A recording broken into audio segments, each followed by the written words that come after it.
Bypass Riders में आपका स्वागत है। मैं अजय तिवारी। जैसा कि पिछले एपिसोड में आपने देखा था, मैं कौसानी पहुंच गया था। और जिन लोगों ने हमारा ये एपिसोड नहीं देखा है वो हमारा पिछला एपिसोड ज़रूर देखें। तो ये कौसानी की सुबह बहुत ज़्यादा अलसाई हुई नहीं है, सूरज निकल आया है। और यहाँ से जो देखने आते हैं लोग, वही देखने के लिए आप यहाँ पर छत पर, होटल की छत पर एक पॉइंट है, उस पॉइंट से ही हम देखते हैं। तो चलो चलते हैं अब छत पर। ये हमारे होटल के सामने का नज़ारा है। और ये छत पर अब ये जैसे जैसे सूरज की पहली किरण पड़ रही है, तो यहाँ पर ये देखिए, ये त्रिशूली पर्वत है और इसके बगल में ये पंचाचोली, और बगल में नंदा देवी पर्वत है। ये जो छोटी सी चोटी दिखाई दे रही है, जैसे जैसे सूरज की किरणें पड़ रही हैं वैसे वैसे ये चमकते जा रहे हैं। लेकिन धुंध बहुत है, कोहरा बहुत लगा हुआ है ऊपर, तो इस वजह से बहुत क्लियर नहीं हो रहा है। सूरज की किरणें तो आ चुकी हैं और सनराइज़ भी हो गया है, लेकिन अभी बहुत क्लियर नहीं है क्योंकि अभी पहाड़ों के पीछे है। ये होटल दीप राज है, तो इसकी छत से ही ये पॉइंट बना हुआ है। वैसे सबसे अच्छा दिखाई देता है वो गांधी आश्रम से दिखाई देता है, तो मैं वहाँ नहीं पहुँच पाया गांधी आश्रम पे, क्योंकि हमारे होटल वाले ने बताया था कि पॉइंट यहाँ से दिखता है, पूरा क्लियर दिखता है। और वास्तव में ये क्लियर दिख रहा है। और ये देखिए सनराइजेज हो रहा है इस समय। जैसे जैसे सूरज ऊपर निकल रहा है और जैसे इसकी किरणें उस पहाड़ पर पड़ रही हैं, बर्फ़ वाले पहाड़ पर, वैसे वैसे हर पल वो चेंज हो रहा है। नीचे बिल्कुल अंधेरा दिखाई देता है क्योंकि ऊपर बहुत ज़्यादा रोशनी है, सूरज की रोशनी। और सनराइजेस कौसानी का बहुत अच्छा है। हज़ारों लाखों लोग यहाँ पर आते हैं कौसानी का सनराइजेस देखने। बहुत ही शांत जगह, बागेश्वर ज़िले में ये जगह पड़ती है कौसानी।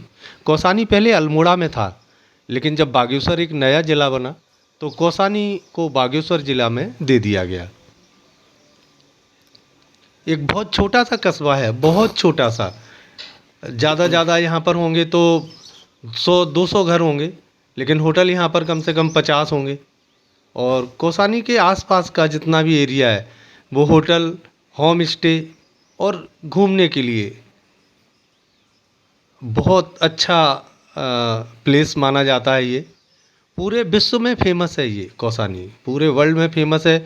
कभी महात्मा गांधी जी ने कहा था कि ये मिनी स्विट्जरलैंड है, लेकिन अब वो मिनी स्विट्जरलैंड नहीं, कौसानी कौसानी है। हो चुका हाँ, स्विट्जरलैंड जरूर कौसानी जैसा हो सकता है। मैं किसी को चैलेंज नहीं कर रहा था, लेकिन फिर भी अपनी बात कहने का अपना एक तरीका है कि कौसानी अगर कौसानी ही रहे तो बहुत अच्छा है। ये सूरज की किरण है, ये अभी सूरज पूरा निकल के आ गया है। मैं आपको एक एक स्टेप इस वजह से दिखा रहा हूँ क्योंकि यहाँ देखने को तो बहुत जगह है। तो यहाँ से सबसे पहले हम जाएंगे, एक तो बैजनाथ धाम जाएंगे, और दूसरा चाय बागान जाएंगे, और तीसरा यहाँ पर शॉल बनाने की जो मैन्युफैक्चरिंग की जो फैक्ट्री है, हम उसमें जाएंगे। एक और ये अच्छा नज़ारा, ऊपर धुंध लगी होने के कारण बिल्कुल क्लियर नहीं आ रहा है। मैं हर बार कोशिश कर रहा हूँ, और ये थोड़ा लेकिन कोशिश धीमे धीमे कुछ हद तक तो कामयाब हो रही है। और हम रास्ते से भी देखेंगे, जहाँ से भी अगर मुझे दिखाई देगा मैं वहाँ से बिल्कुल कैप्चर करने की कोशिश करूँगा। वही हर वीडियो में घिसे पिटे होते हैं कि बैजनाथ धाम दिखा दिया और इसके बाद शॉल की फैक्ट्री दिखा दी, चाय बागान दिखा दिया। कुछ नया भी होना चाहिए, मैं कोशिश करूँगा कि कुछ नया भी लेके आऊँ।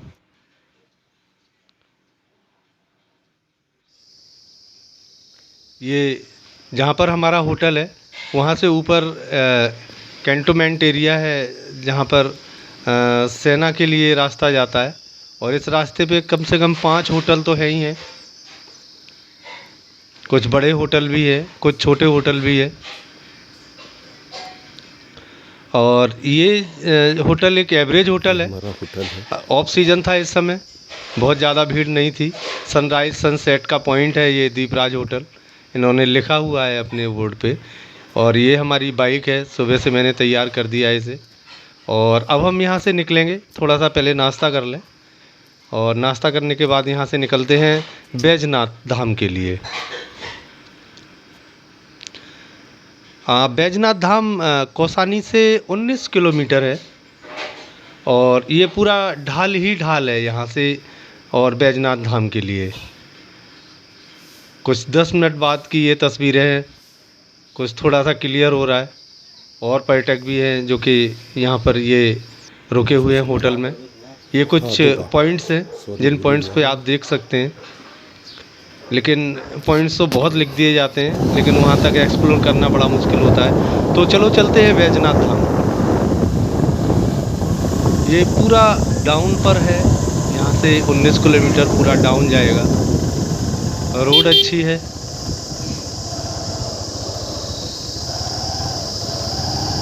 पहाड़ों की ये घुमावदार रोड।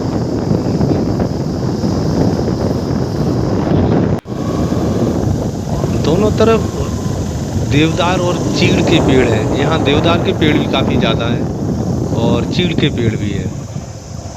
ये एक पॉइंट है, इस पॉइंट से भी आप त्रिशूली, नंदा देवी, घूमटी ये पर्वतों को आप सामने से नंगी आंखों से देख सकते हैं अगर मौसम साफ हो तो।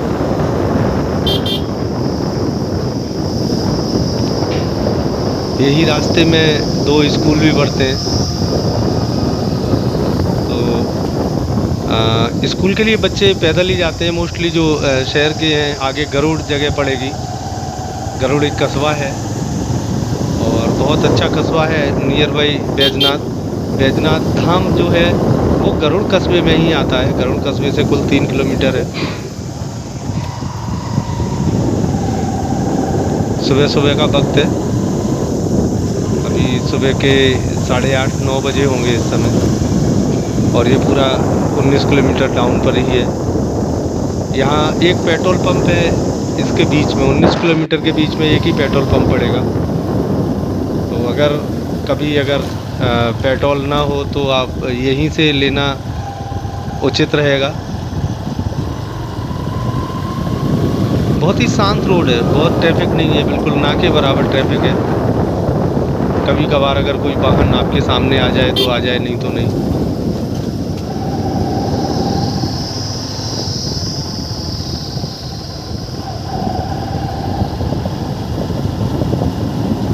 बिल्कुल सपाट रोड, ऐसा लगता है जंगल है पूरा और जंगल में डर भी लगता है। ऐसा ही नहीं है कि कोई भी जंगली जानवर है वो ये देखेगा कि अब तो सूरज निकल आया है, अब तो रोड पे जाना ही नहीं है। ऐसा कुछ भी नहीं है। दिन में भी वो सोते नहीं है लेकिन वो इधर उधर तो रहते ही है, तो उनका तो चलने का काम है। तो एक 2 व्हीलर्स पे एक डर स्वाभाविक ही है। ये रास्ते का एक छोटा सा कस्बा बिल्कुल बेंड पर है। ये यहाँ जो भी मोड़ होते हैं उनको बेंड कहा जाता है। कभी भी अगर कोई कहता है कि आगे आप 2 बेंड बाद या 1 बेंड बाद आप राइट हैंड पे हो जाएं, तो बेंड का मतलब मुड़ना है। आपको 2 मोड़ पड़ेंगे या 1 मोड़ पड़ेगा और इसके बाद में आपको राइट या लेफ़्ट जाना है। तो बेंड का मतलब मुड़ना ही है। बिल्कुल निर्जन रास्ता, बीच बीच में स्लाइडिंग हुई है तो रोड पर मलबा पड़ा हुआ है।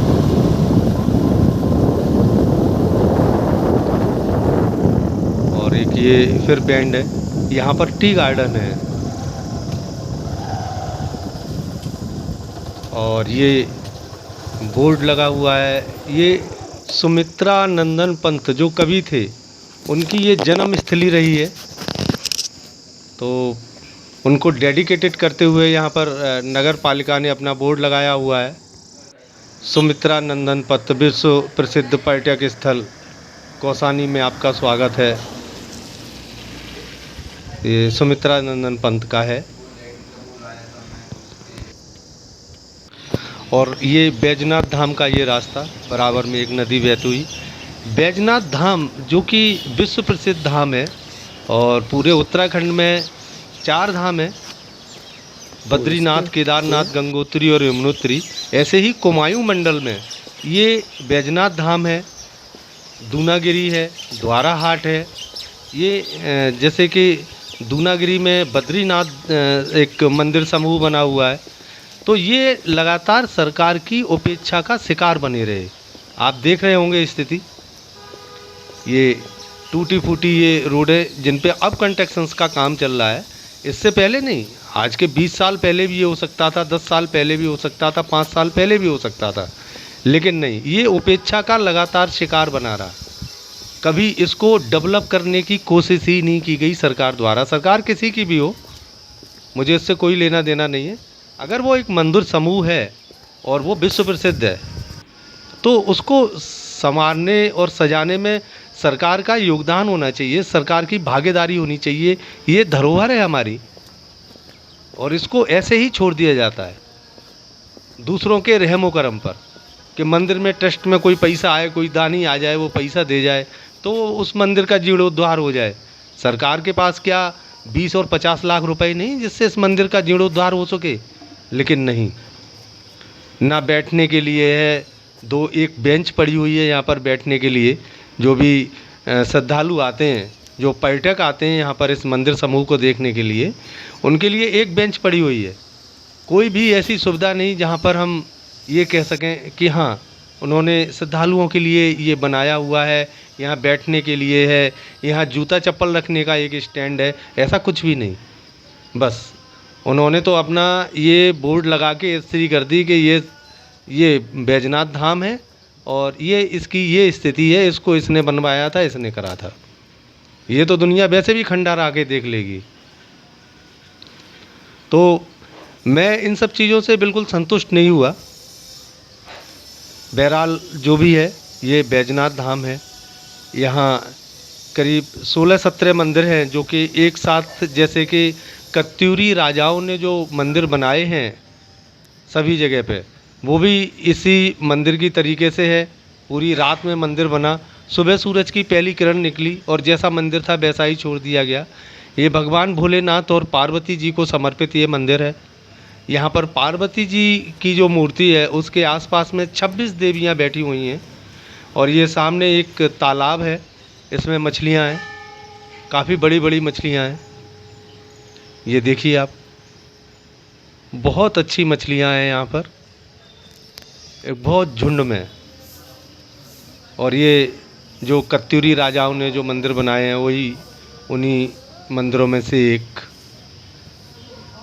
मंदिर के अंदर फोटोग्राफी तो वर्जित है, लेकिन मंदिर में जो मुख्य मंदिर है उसमें एक शिवलिंग है और उसके चारों तरफ गोलाई में जो हमारी तांबे की जो पूरी परत होती है, तांबे की परत है। यहाँ पर कई पानी के बर्तन रखे हुए हैं, लोटे रखे हुए हैं तांबे के। आप जाएं और सामने जो तालाब है उससे पानी भरें और यहाँ पर आकर आप भोलेनाथ को चढ़ाएं। बहुत ही सुंदर और बहुत ही अच्छा, लेकिन उपेक्षा का शिकार।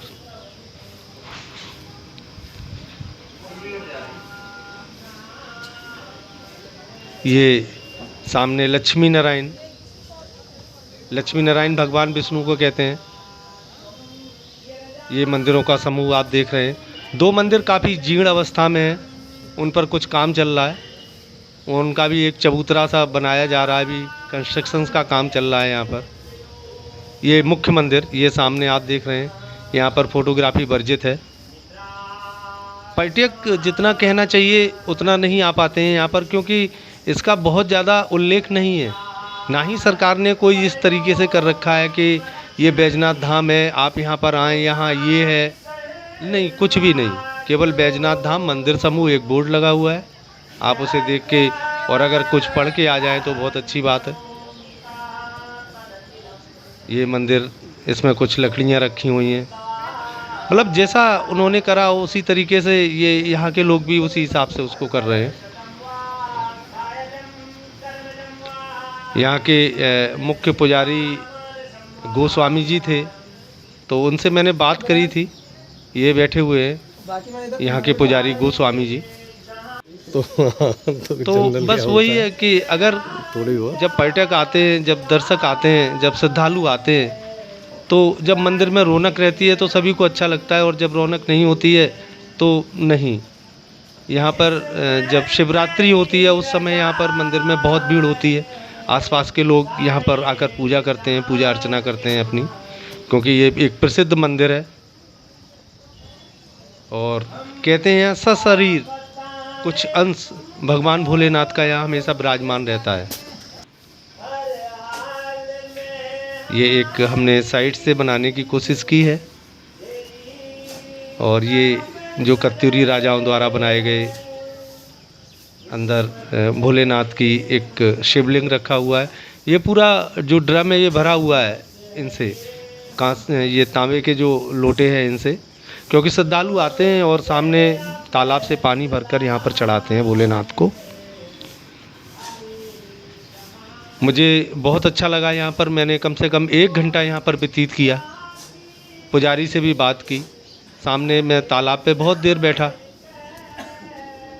मछलियों के लिए यहाँ पर बाहर आटा मिल जाता है, आटे की गोलियाँ मिल जाती हैं। एक छोटा सा जो 4 पहिए का जो ठेला होता है हम कहते हैं, बस पूजा के नाम पर बस वही है।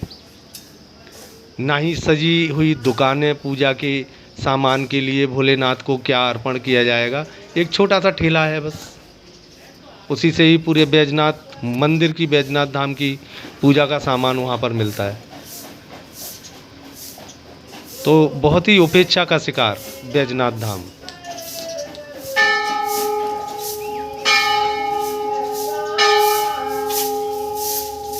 सूरज की किरणें एकदम पड़ रही हैं सामने से। फिर भी मैंने मंदिर के हर प्रांगण को घूमा, हर कोने में मैं गया, हर कोने से मैंने आप लोगों को दिखाने की कोशिश की। बहुत ही अच्छा मंदिर है। अगर आप उत्तराखंड में कुमायूं डिवीज़न में जाते हैं तो आप ज़रूर जाइए, आपको मन की बहुत शांति मिलेगी। आप वहाँ 1 घंटे बैठिए, आधा घंटे बैठिए, भगवान भोलेनाथ के किसी भी मंदिर में वहाँ बैठ जाइए, मुख्य मंदिर में बैठिए। बैठने में, वहाँ पूजा करने में कोई रोक टोक नहीं है। और ये मैं कुछ दिखा रहा था तो मैंने अपनी सेल्फी भी इसी में ही जोड़ ली।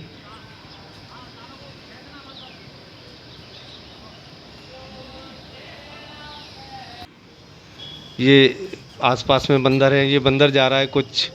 अभी एक श्रद्धालु ने कुछ प्रसाद चढ़ाया है तो उसको खाने के लिए अब वो,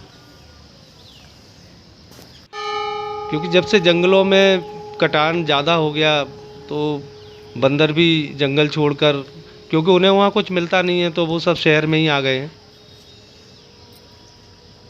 ये मछलियों को आटे की गोलियाँ खिलाते हुए पर्यटक, दर्शक, श्रद्धालु, कुछ भी कह सकते हैं। और यहाँ पर इसको इस तरीके से डेवलप किया गया है। यहाँ कुछ बोट पड़ी हुई हैं।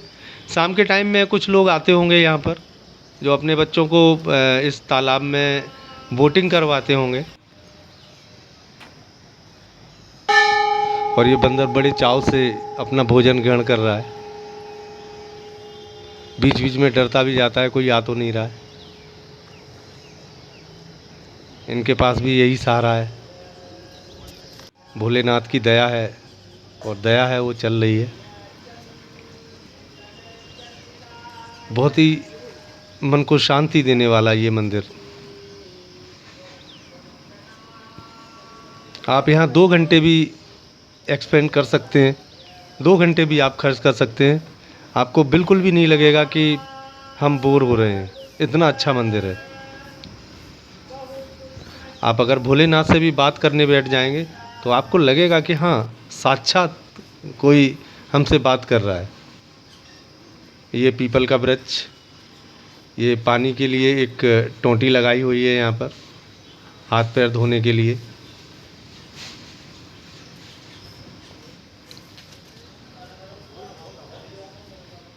तो अब ज़्यादा हम भी उपेक्षा ना करें, और अब हम यहाँ से निकलेंगे तो हम चलेंगे टी गार्डन में।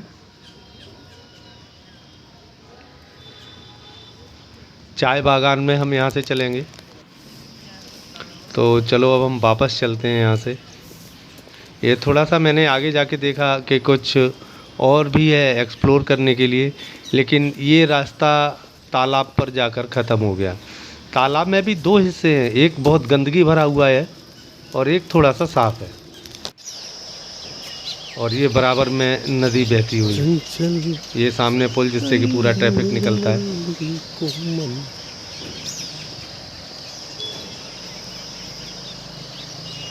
ये भी बस हाल फिलहाल में ये सीढ़ियाँ बनाई गई हैं और ये सीढ़ियों से निकल के ही सामने ये मुख्य रोड जो कि बागेश्वर जा रही है, बैजनाथ मंदिर समूह बागेश्वर।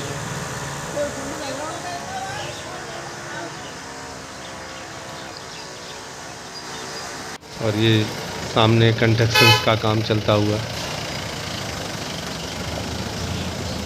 और बस यहीं पर एक दुकान। तो चलो अब हम चलते हैं। और ये मैंने ऊपर से दिखाया एक बेहंगम दृश्य है, ये बैजनाथ समूह, बैजनाथ धाम का। ये चारों तरफ तालाब से घिरा हुआ और ये जो नदी आ रही है, ये नदी का पानी एक हिस्से से इसमें जा रहा है। और ये सामने अब बहुत क्लियर है त्रिशूली पर्वत, नंदा देवी बहुत क्लियर आ रहे हैं अब, लेकिन फिर भी अभी भी कोहरा लगा हुआ है ऊपर।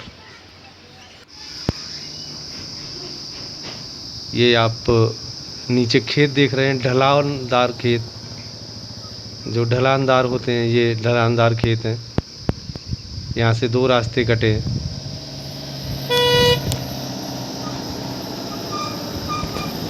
तो यहाँ से अब हमने अपना रूट ये तय किया है कि यहाँ से हम अभी सबसे पहले चाय बागान जाएंगे। चाय बागान के बाद में हम जाएंगे यहाँ का जो हैंडलूम का काम है। और ये अभी देखिए बिल्कुल क्लियर त्रिशूली पर्वत, नंदा घूंगटी पर्वत, और अब कुछ कोहरा छटा है तो क्लियर है थोड़ा सा, नीचे गरुड़। और इस भाग के प्रायोजक हैं Shri Balaji publication, IIT JEE NEET और यूपी स्टेट की पुस्तकों के प्रकाशक और वितरक। और ये welcome to Kausani tea state. Kausani में 2-3 चाय के बागान हैं। इसकी एंट्री फ़ीस 10 रुपये है और ये एंट्री फ़ीस तो 10 रुपये है। इनका 2 किलोमीटर नीचे है चाय का बागान, आप वहाँ नीचे तक जा सकते हैं। नीचे जाने का तो ठीक है, लेकिन नीचे से ऊपर आने में बहुत दिक्कत होती है। और अभी जो चाय की पत्तियों लगी हुई हैं, चाय की पत्तियाँ, ये किसी काम की नहीं है। मैंने बात की थी तो उन्होंने बताया कि 20 मार्च से अब इसकी तोड़ाई शुरू होगी, जो कि पहली पत्ती होगी। और पहली पत्ती सबसे अच्छी पत्ती मानी जाती है, नंबर 1 की। और इसके बाद में फिर दूसरी पत्ती निकलेगी, वो टूटेगी, फिर तीसरी टूटेगी, चौथी नहीं तोड़ते हैं, ये लगी रहने देते हैं, पत्तियां झड़ जाती हैं उसमें और नई कोपलेल निकलना शुरू हो जाती हैं। तो इसमें तेज पत्ता का भी पेड़ लगा हुआ है और नाशपाती भी है, कई तरीके के पेड़ हैं, अखरोट का भी पेड़ लगा हुआ है। तो नीचे उतरने को तो काफ़ी नीचे उतर जाएं, लेकिन ऊपर चढ़ के भी आना है। तो मैं भी बस ये चाय बागान यहीं से ही वापस चलूँगा ऊपर। चाय बागान आप देखिए चाय कैसे बहुत ज़्यादा तैयार नीचे होती नहीं है। जाऊँगा। उसमें सबसे ज़्यादा पीने वाली जो चीज़ है वो, और ये बस यहाँ से 3 किलोमीटर आगे है ये जहाँ पर शॉल्स बनती हैं, मैन्युफैक्चरिंग है, अंगूरा शॉल्स भी यहीं पे बनती हैं। ये कौसानी शॉल्स का जो मैन्युफैक्चरिंग लगा हुआ है प्लांट, वो यहीं पे लगा हुआ है। तो चलिए आपको मैं मैन्युफैक्चरिंग प्लांट पे लेके चलता हूँ। यहाँ पर जो मिनिमम है, जो शॉल है, वो 350 रुपये से शुरू होती है और 10,000 रुपये तक जाती है, पश्मीना की शॉल। ये शॉल बनती हुई आप देख सकते हैं, पूरा हैंडमेड प्रोडक्ट है ये पूरा। ये सिर्फ हाथों से बनता है, यहाँ कोई मशीनें काम नहीं करती हैं। मतलब मशीनें तो हैं लेकिन हाथ से चलाने वाली हैं, हाथ और पैर दोनों से ही चलती हैं मशीनें, कोई इलेक्ट्रिक मशीन नहीं है यहाँ पर। ये यहाँ की कौसानी की जो प्रसिद्ध शॉल है उसको ये बना रहे हैं। तो इस तरीके से सेट करते हैं, आप देखिए ये एक पैर से और हाथ से दोनों से कर रहे हैं। ये पैर से चलाते हैं तो ये आगे वाला ये चलता है और ये हाथ से अप डाउन करते हैं, आगे पीछे। काफ़ी मेहनत का काम है, एक दिन में एक शॉल बन के तैयार हो जाती है। ये देखिए, ये जैसे जैसे पैर चला रहे हैं वैसे वैसे बढ़ रही है। और ये यहाँ के इनके होममेड प्रोडक्ट, इसमें गूगल, लोबान, धूप, कौन का कितने का है? बुरांस का, ये पेय धूप कौन वाला? पदार्थ काफ़ी कुछ है। कपड़ों में भी है, ये 60 रुपये का है। आप ये स्वेटर ले कितने सकते निकलते हैं, हैं? आप जैकेट ले सकते हैं, आप शर्ट ले सकते हैं, आप लेडीज़ गाउन ले सकते हैं। तो ये पूरा इनका उपताद। और चलो अब यहाँ से हम वापस चलते हैं। ये कौशानी का हाट बाज़ार, क्योंकि अब समय बहुत कम है। तो ये सोमेश्वर से रास्ता आता है रानीखेत के लिए, और ये रानीखेत यहाँ से बहुत नज़दीक, कुल अब 12 किलोमीटर रह गया है रानीखेत। मैं यहाँ चाय पीने के लिए रुका था। ये चीड़ का पेड़ों का पूरा एक बाग, जिसे कहना चाहिए, पूरे रास्ते फैला हुआ है। बहुत अच्छा लगता है, मन को बहुत सुंदर लगता है। और अब हम ज़्यादा आपका समय नहीं लेंगे क्योंकि वीडियो बहुत लंबी हो गई है। तो अब हम यहाँ से सीधा आपको बैजनाथ धाम पर ही रुकेंगे, और बैजनाथ धाम पर ही हम इसको ख़त्म करने की कोशिश करेंगे वीडियो को। और ये यहाँ से निकलते हुए ये माइल स्टोन है, और इस माइल स्टोन से बिल्कुल क्लियर होता है आपको अल्मोड़ा, पिथौरागढ़। जिस रास्ते से मैं गया था, मैंने एक सर्किट किया है। मैं इस रास्ते से वापस आया हूँ, पुल के रास्ते से, और मैं नदी के किनारे सीधे रोड पर गया था, तो ये अल्मोड़ा गया था। और उधर से रानीखेत होते हुए मैं इधर वापस आया हूँ। अब यहाँ से ये राती घाट का बोला जाता है, और यहाँ से कैंची धाम कुल 4 किलोमीटर दूर है। कोई अधिकारी आ रहे हैं, इस वजह से पुलिसकर्मी तैनात हैं यहाँ पर। तो ये प्रेम मंदिर, ये कैंची धाम मंदिर, मथुरा का हूँ इस वजह से प्रेम मंदिर याद आ जाता है। ये कैंची धाम मंदिर बाबा नीम करौरी का बहुत प्रसिद्ध मंदिर। और अब यहाँ से भी मैं बस सीधा लेके चल रहा हूँ यहाँ से नैनीताल, और नैनीताल में मैं अपने ये एपिसोड ख़त्म करता हूँ। बहुत लंबा एपिसोड हो गया है। ये कैंची धाम मंदिर, ये विश्व प्रसिद्ध मंदिर है कैंची धाम मंदिर। आपको मन की शांति चाहिए तो आप कैंची धाम ज़रूर आएँ, हनुमान जी का नाम लें और कैंची धाम आएँ। ये कैंची धाम का छोटा सा बाज़ार, सब उपलब्ध है यहाँ पर आपको।